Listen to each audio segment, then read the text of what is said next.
Welcome back on the AM show. We're getting to our first big story, and we're talking about the volatile global stock market and economies shaken across the world following President Donald John Trump's sweeping tariff regime, and the markets are bracing themselves up for much more difficult times ahead, as experts are predicting. This morning, we take a swipe at President Trump's tariff regime and whether it changes any geopolitical relations across the world. Joining us for a conversation, we have Afenyo-Markin. He's an international relations analyst. Afenyo, good morning. Thank you for joining us here. Thank you for having me. It's a great pleasure having you, actually. Right before I get to Afenyo, let me just walk you through what this technically means for Ghana, what the disparities are. I'll walk you through these slides very quickly. Now, if you look at what is happening here, you would see that the main issues that decided the White House was the focus on the economy in respect of Democrats talking about tax cuts for most Americans, price gouging bans, more affordable housing, a new child tax credit, and boosting domestic manufacturing. But for Trump, it was about cutting taxes, imposing sweeping tariffs on imports, and protecting Social Security and Medicare. Note that he spoke about imposing sweeping tariffs on imports into the United States, and that he has fulfilled. Now, if you go to the next chart, who is hit hardest by the proposed U.S. tariffs? Now, if you look at it comparatively, the darker the color, the more tariffs. So those are the tail end of the deeper shade of brown, incurring up to between 40 and 45+%. And countries with 10% reciprocal tax tariffs are on the lower end of things. And so you would see that Ghana is actually on the very first chart, as reflected right there on the map. Let's go to the other slides. Then you look at the Trump taxes or the reciprocal levy on imports. Ghana's case, so the tariff on products from the USA is 17%.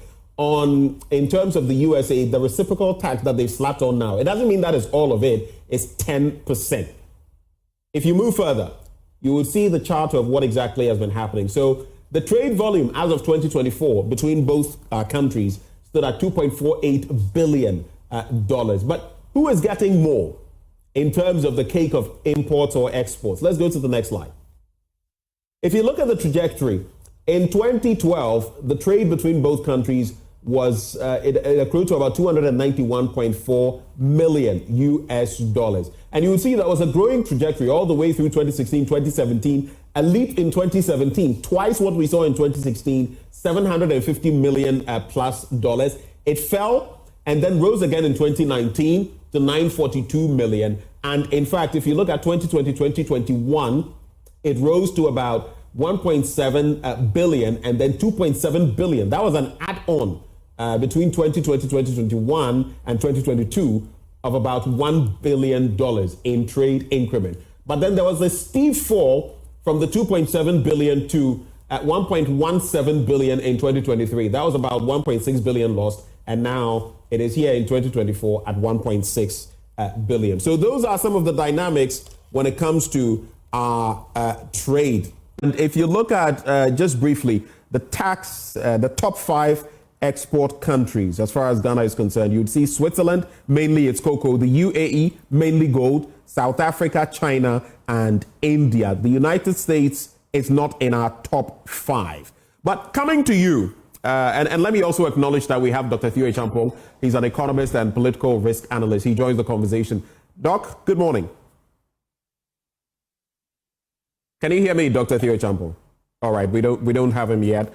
We'll have him join the conversation in a bit. Now, so looking at some of these dynamics, the picture I've painted, the U.S. may not be in our top 5 bracket when it comes to the biggest traders with our country, but hugely relevant. What do these reciprocal levies or taxes mean for Ghana at 10%? Well, good morning to you, Ben, and to your viewers, and thank you for having me as always. I think that this is not any insignificant activity, if you want to put it that way.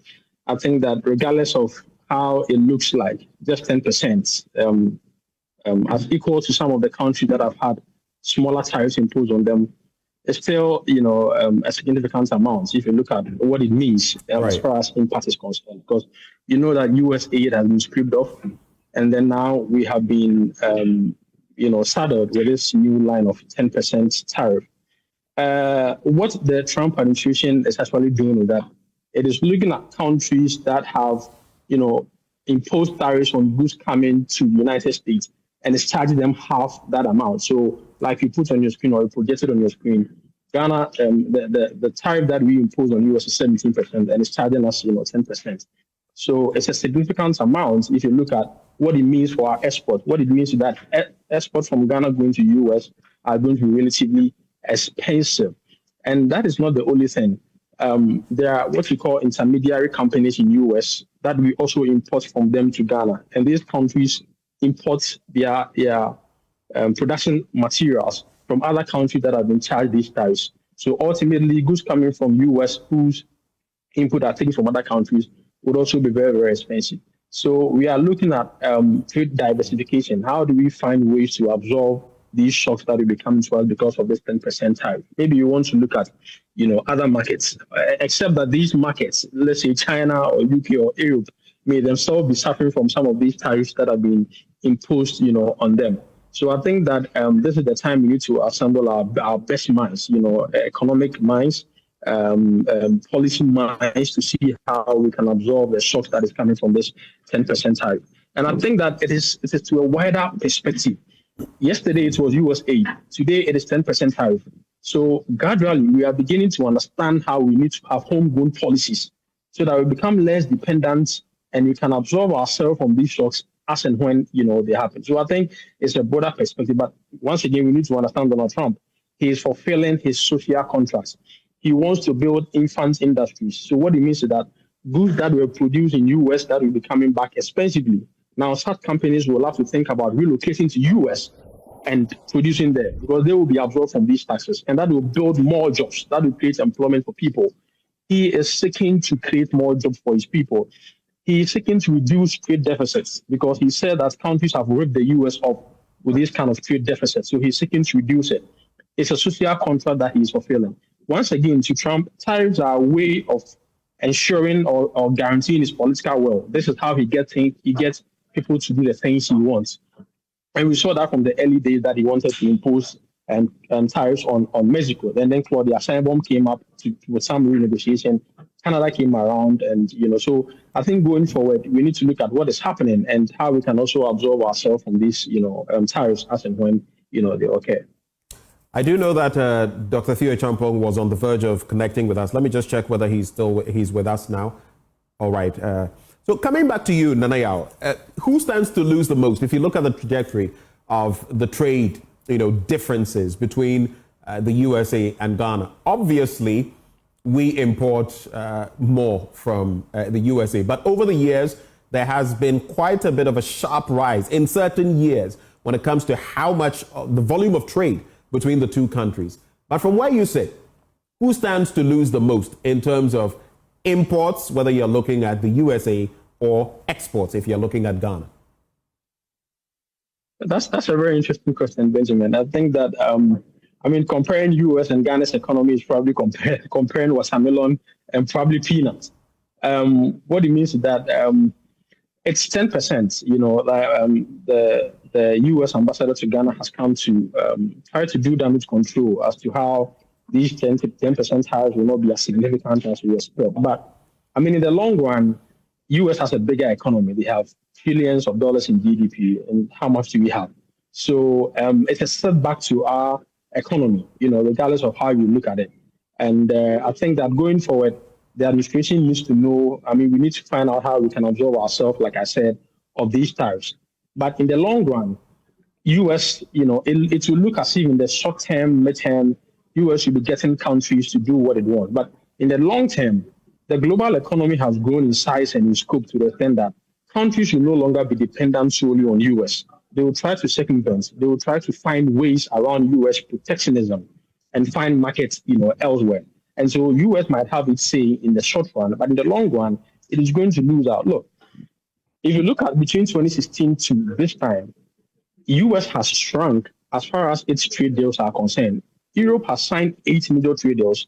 China has signed 9 major trade deals. And if you look at the global trade corridors, there are 10 of them. 5 of these terminals have been established in China. Only 2 has been established in the US. So what it means is that at the end of the day, China is going to be the beneficiary of this global trade because it's going to be the center of trade. Countries are going to find ways around America's protectionism and absorb themselves of these tariffs.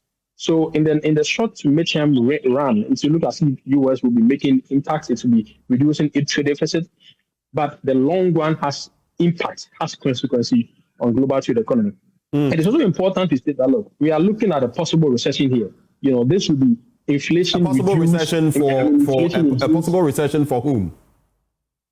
For US and once inflation is high in the US or once there's recession in the US, it's evaporate across the whole world. Look, we were here in Ghana that we said, if you look at between 2020 and 2022, right, the global inflationary crisis, we saw how that was in some way responsible for the economic deterioration, right? How Ghana's economy tanked, right? We attributed to the global inflationary crisis in 2022, thereabout. So if care is not taken and you have a global inflation crisis because of what is happening, because it's a trade war, and trade wars have the consequences or the repercussion of spiraling into these kind of things like recession, and it has implications for global economy. So I think that going forward, we just have to wait and see how events turn out for global trade and global economy. Well, this is a point I've been making, and some people sometimes say that I am, but I've said that in the long term, the ultimate loser from these, especially with how wide it has been, will be the United States. That momentarily, for now, they may feel they are making gains, but over time, they will be the bigger loser, especially in Africa, on the continent of Africa, and natural resources and the shift towards China. It's going to be difficult. But tell me, if you look at... Nanaya, are you with us? Yes, apologies, sorry. Right. If you look at China's protectionism, because China has also had decades of protecting its country, its economy, its businesses, versus what the US is doing as these two dual powers in the world. What are the differences? Right, that's a very important question. Now, we need to understand that there is what we call the liberal international order that has reigned since 1945, and America has been the leader of this international liberal order. And it includes multilateral agreements, it includes trade regimes, it includes a lot of development. And for almost 80 years, US has been at the forefront of this liberal international order, except that, like what you call the exemplar or the rollback, believers. Trump believes in that kind of philosophy, and he thinks that these international institutions or multilateral arrangements were designed, like what Navarro recently said, were designed to rip America off. And so he thinks that America should step back, take charge of its sovereignty, and then develop its economy and other spheres of, development very well. Now, the question you asked me about China and US, and that China has also performed some protectionist activities in time past. Now, and that is why I started by talking about the liberal international order. China has not been a benevolent hegemon. China has not been the leader of this liberal international order that we are talking about. And so if it imposes a certain amount of protectionism, of course, it's the second largest economy of the world, we are likely to feel the impact. But the impact will not be as dreadful as what we are experiencing now. Like I keep saying, America coughs and the world catches cold. So you and I are talking about these things because of the effect it's having across the globe. That every country has, even Taiwan. I mean, all the important allies of US, Taiwan, Vietnam, European Union have, they've had their share of these types. So the point I'm making is that America's connection to the global economy it cannot be contested. It's indispensable. It's uncontestable. And so their impacts, if they decide to impose tariffs, are more devastating. And that is why, like I said, I fear that the economies are going to tank if they don't find ways to absorb themselves of these, tariffs. I gave you 3 scenarios. Goods coming to US are going to be expensive, even though that we're importing from US, whose inputs are also, imported from other countries are going to be expensive. If we are looking at diversifying markets and we are looking at going to China, we are looking at going to the European Union, like I said, they themselves they are bedeviled, they are saddled with these taxes. So probably we have to look at, we have to bargain from a position of power. Maybe now we have to look at how we can strengthen after. We need intra-regional trade. And intra-regional trade has its own advantages. If you want to go to after, that means that you need to do value addition to your product. And so that also does well for us. We can get some of the advantages we get from these foreign markets from trading amongst ourselves, to do after. So let's see how things go, Benjamin.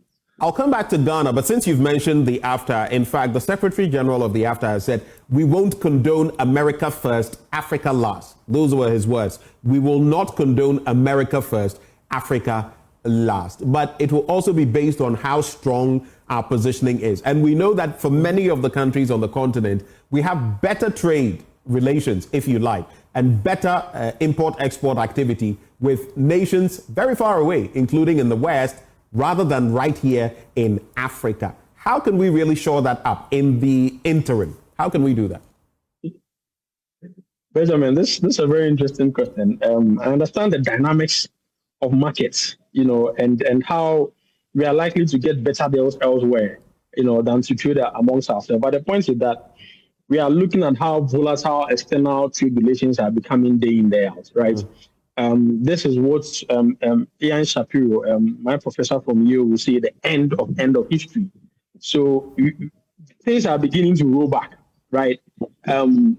Transcontinental trade is becoming more volatile by the day. And we know that this emergence of populism, alt-right nationalism, is not only taking stronghold in US. If you go to Europe, they are having their share of Trumpism, right? And so in the long run, you want to make intra-regional trade more palatable, you want to make it more appealing, you want to make it more reasonable, so that it's just a defense mechanism for posterity. You don't know what will happen tomorrow. So I understand the mechanics and how it looks beneficial to trade outside Africa with our European partners or elsewhere than to trade within ourselves. But they also started somewhere. And I think that there couldn't have been a better time for us to take serious the idea of trading amongst ourselves than trading, seeking markets elsewhere. So I think that these are dynamics, we have to explore as a people, so that tomorrow we don't come back again to talk about what, U.S. tariffs means for Ghana's economy or what it means for economies, across the globe. Nanaya, hold your horses for me. Let me bring in Dr. Theo Acheampong as well. He's an economist and he joins the conversation. Doc, good morning. Good morning. Good to be here. Let me go straight for the jugular. These tariffs that have been imposed on different countries, well, let's talk about our own first, 10%. They are supposed to be reciprocal, coming at this time where US aid has gone, the economy is facing a bit of a situation in there. We've gone to the IMF. What does it really mean for Ghana at this point in time? I think there are a number of ways you can slice and dice it, right? Let's first look at the value of the trade between America and Ghana. It's roughly about 6% of our total trade. And if you look at the value of the trade as well, last year was about 2.1 billion. They exported about 1 billion, and then Ghana also imported about 1.25 billion, right, to the US. So relatively, it's small in the grand scheme of things as compared to, for example, China, which is our biggest, bilateral trade partner. Right. But that is not to say that it would not have an impact. And over the weekend, I was looking at some of the statistics and the data, and it's quite clear that, for example, when you look at the cocoa sector and things like cocoa beans, which a lot of it ends up in Europe and in America, that could be affected by the tariffs. If you also look at things like non-traditional exports, so the Kobe and the Amani and the garden eggs and yams and whatnot that we've been sending to markets in the US, again, right. All of these things could potentially be affected under this. And the AGOA and the things that we export under AGOA, the garments and other products, again, these could all have potential impact. And then when you look on the import side, so you look at the data, what do we import from, America coming in? Largely, we're importing cars. Cars are about 25% of the import coming in from the US. And then we're also importing petroleum products. So that's another 23% of that. So what that means is fundamentally, we are not in a position as a country to sort of react by imposing similar tariffs with to the Americans, because what that basically would mean is that it would have an inflationary cost through or impact on the ground in Ghana. So I think the immediate impact in what I'm trying to say is that we can sort of weather the storm somewhat, given the structure of our economy and given the fact that our biggest bilateral trade partner is actually China, and the direct effect is going to be more of through the cascading impact at an inflationary level. So let's say global inflation went up, then what the statistical service and others call imported inflation would actually then have, some cascading impact on the Ghanaian economy. But that's how it's, likely to play out for us. Now, looking at these dynamics in respect of whether we have a good strategy when it comes to export, what would you say? I do know that this week, ministers of trade across the continent are having crunch meetings to deliberate on how the continent is going to deal with the situation. We also know that per the US, the claim is that, and I've heard some, state representatives talk about the fact that other countries are willing to negotiate with them. But where does that leave us as Ghana in terms of our export strategy? Yeah, our export strategy has always been to diversify the partners, right? So you're not tying all your eggs in one basket, and you're not tied to one particular country. So in fact, if you look at the data very carefully over the last 20 or so years, we've had a much more diversified base of partners that we're sending our products from Ghana to. Yes, the US is important, but they are not the biggest in terms of where Ghana's products ends up. So we do have some levers to be able to withstand when it comes to where we send our products to. I think the second, and if perhaps the most important, becomes, like I said, the potential effect at an indirect or second round level. And that is where the biggest challenge really is when it comes to economies, like Ghana, because if these tariffs go through and countries are not able to sort of negotiate or bring that down, what that means is that the cost of making products, whether they are intermediate or final products, some of which Ghana imports from other countries, which may use imports from America or from other jurisdictions, is going to go up. And then we're going to all sort of face the consequence for it. But we also then means that as a country, we have to, and we have been talking about this for the last 50 years, diversifying the export base, right? You look at the structure of our exports. So I did indicate very early on that, yes, we have a number of countries now that we're exporting to. But when you actually look at the type of products that we're exporting, it's largely commodities and primary products with very little value being added. And that has been the challenge for us as a country going all the way back to the 1960s when we started our industrialization journey. So that is the crux thing. How do we increase the type of exports that we're doing? And then number two, how do you encourage or generate other markets, including consumption from within the internal African market under AfCFTA? Right. Doc, hold for me. Let me just bring in Nanaya quickly on this. Under AGWA, the African Growth and Opportunity Act, there were some products, including apparel, textiles, and others, about 6,700 of them that would make their way into the United States with very fair, or enabling prices so that we could compete on that market. If you look at it now, the thinking is that over 5,000 young workers actually rely directly on exports to the United States, and that the new tariffs will hurt them. You can look at cocoa. Nanaya, are you with me? Yes, I am. Okay. You can look at, listening attentively. Right. You can look at cocoa as well, looking at if you import it or if you export it raw, it is duty free. But if you add value to it, which is interesting, that is cocoa powder or cocoa paste, then it attracts 30%. What would this mean for that industry? Right. Yam. You know that Ghana has been, the biggest exporter of yam for a number of years. Whether we still are currently, that's another issue. We overtook Jamaica. This 10% tariff would hit that as well. In terms of the AGOA arrangement and what this means for our exports, what would be your reading?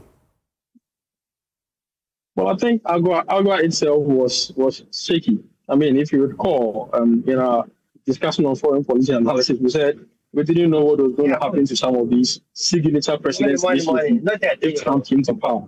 Now there was PEPFAR, which is the President's Special Emergency Plan for AIDS Relief, which is also suffering as we speak now. But at least AGOA is still on hold, and we thank God for that. Now, value addition is very important. Now, you recall that Burkina Faso, for instance, has started to dissociate itself from France and the Western allies. It's placing premium on value addition. So if you look at gold production in Burkina Faso, for instance, if you look at tomato production in Burkina Faso, Ibrahim Traore is sitting to adding value to it so that it brings in the country a lot of exchange revenue, making tomato paste. And it's something as simple as turning raw tomato into tomato paste is very, very important. So going forward, with a little that we are able to secure, in wanting to trade with our partners, it is important for us to be to stress on agriculture, but not only agriculture, but making sure that we diversify by adding inputs. I mean, by adding value to our production. It's very, very important. Otherwise, we continue to exporting. It's an overbeating drum, exporting raw materials, and we get taken for what we export. So I think value addition is very, very, as much as we want to diversify markets, value addition to the things that we produce, is very, very, very important, going forward. Gold production, for instance, what is the plan of the country going forward in gold production? Not only gold, but the things that we have, it's very important for us to look at, this perspective. Otherwise, like I said, we continue to be at the beck and call of these countries. We produce and they take the price of what you give because we are, raw materials. So I think it's very important for us to look at things in that perspective. Just staying with you briefly, is this calculated move going to inure to the benefit, even in the short term? You said that the U.S. in the short term may feel it's on the right track, but even in the short term, what is it going to mean? The cost in terms of U.S. relations with other countries, also considering that, interestingly, BRICS is becoming stronger and stronger, getting more members, even from Africa, interested in it. Will this geopolitical tariff shift impact the U.S. even starting now? Nanaya, and I'll throw that same question to Dr. Acheampong as well. But Nanaya. Well, like I said, now in the middle to short term range, it appears the U.S. will be having its way. It will be having not only its say, but it will, because it has the leverage, to crack the whip to get what it wants. And so, for the time being, the U.S. might be seeing some dividends in terms of reduction in trade deficits. Remember, one of the arguments Trump made was that the U.S. has been ripped off for so many years, and it has broadened its trade deficit. So, by imposing taxes, it is seeking to reducing this deficit. We are seeing companies like Honda. We are seeing other companies now opening up bigger plants in the U.S. so they don't have to pay the extra tariff that U.S. is imposing on them if they have to produce elsewhere. Right. So what it means is that it is going to create new companies. It is going to create new jobs. In the short term, it might appear as if U.S. will be making impact, in making headway. But like I said, in the long run, people are going to circumvent U.S. protectionism and find trade centers elsewhere. And that is why I said that BRICS, I initially mentioned China. China is going to be probably the greatest beneficiary under the circumstance because it's going to be the new center of trade. the BRICS are also going to be another way by which countries like Ghana could diversify our markets. We can't begin to look at them. And Trump is not very happy with BRICS. If there is a way he could crack the whip, he could do it. And I'm very happy that at least IMF and World Bank, the co-leadership of IMF and World Bank is the US and the EU. Look, I'm telling you, probably if Trump was directly in charge with these two institutions, it would have been more devastating for the economies of little put countries like Ghana and other, small states. So I think that in the medium to short run, it might appear the US might be making impacts.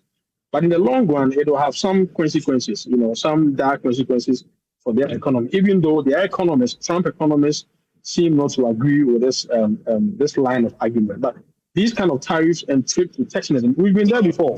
Right. Before we allowed free trade regime, trade protectionism has been a way to go before. Right. And if it were beneficiary to global trade architecture and commerce, we still have held that regime insensitive. But because we thought we needed some perfect competitive market, open up the system. That is why these WTO rules, came up. But like I said, Trump says that these WTO rules and international multilateral institutions truncate U.S. sovereignty. And the way to go is to go, it alone and to U.S. national interest. Yeah. Hold for me, Nanaya. Throwing that same bit to you, Dr. Theo Acheampong, especially considering the regional, bodies and how they are trading in between. China, Nanaya says, is going to be the new center of trade. Some would even say that it already is the center of trade. Would the U.S. be shooting itself in the foot with these additional tariffs?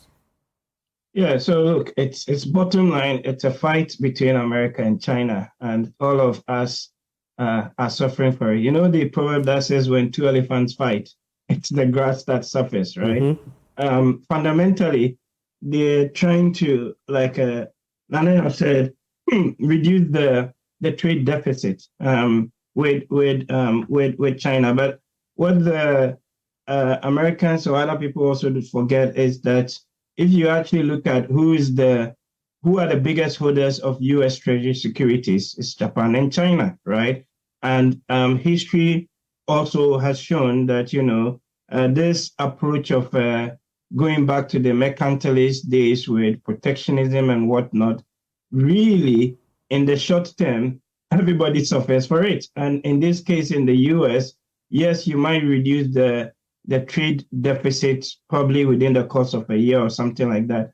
But it does not immediately translate into improved investment coming in or even giving you a competitive advantage in some of the sectors that America has actually lost out to China on when it comes to manufacturing, when it comes to trade.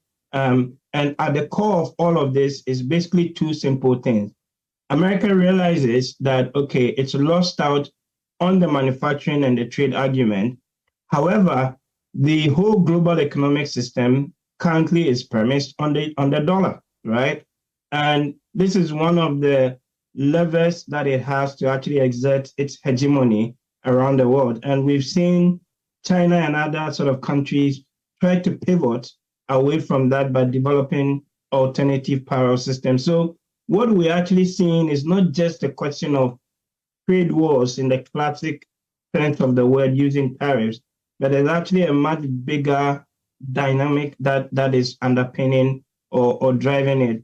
But in terms of the trade aspect, in the immediate short term, the concern really, and this is what has affected all of the markets since Friday, is that it's going to lead to lower output. Cost of making goods is going to go up. And there's even now talk, Trump was even pushing the US Fed chair to sort of try and do something to sort of weather the storm. But the expectation or what they're thinking would happen in the more medium to long term is that US jobs and manufacturing would come back. I doubt that that is actually going to be the case. And then number two, the medium to long-term expectation is that the dollar continues to be the sort of global currency in some respects. And so the whole threat that China sort of poses to America would be mitigated somewhat. Again, we're yet to see how the evidence will play out.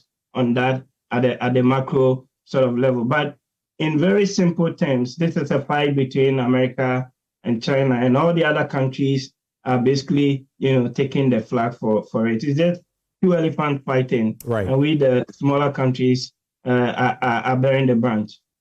Well, thank you, gentlemen, for joining the conversation. It's interesting. Maybe if you're Trump's friend or the administration's friend, it may take a certain picture. Russia not getting any of these tariffs, at least as of the last check, but China slapped with 34%, the EU with 20%. How will things pan out, and how will Ghana react? Well, those are conversations we'll keep having.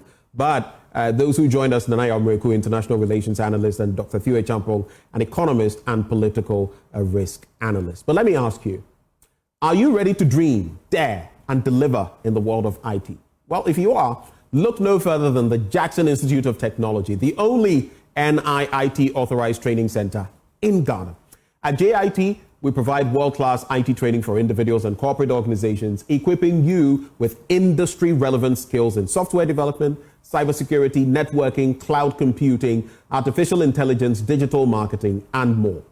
We also offer globally recognized certifications, practical job-ready training, and flexible hybrid learning options, which allow you to study online or on-site. Our expert instructors ensure hands-on learning experiences that prepare you for success in today's digital world. Conveniently located on the Ring Road near Circle in the heart of Accra Central Business District, and also in Kumasi at the Jackson Educational Complex HQ at Yeduasin near the KNUST. You should know that JIT provides easy access for students and corporate clients. Our state-of-the-art auditorium is also available for corporate events, seminars, and training sessions. Now, all you have to do is call or WhatsApp on these numbers: 0596 996 037 or 0596 996 038 or 0552 714 635. The website is www.jit.edu.gh. JIT, your gateway to a thriving IT career. When we return, there's still a lot more to talk about when it comes to health, World Health Day. Well, stick and stay. We'll be right back.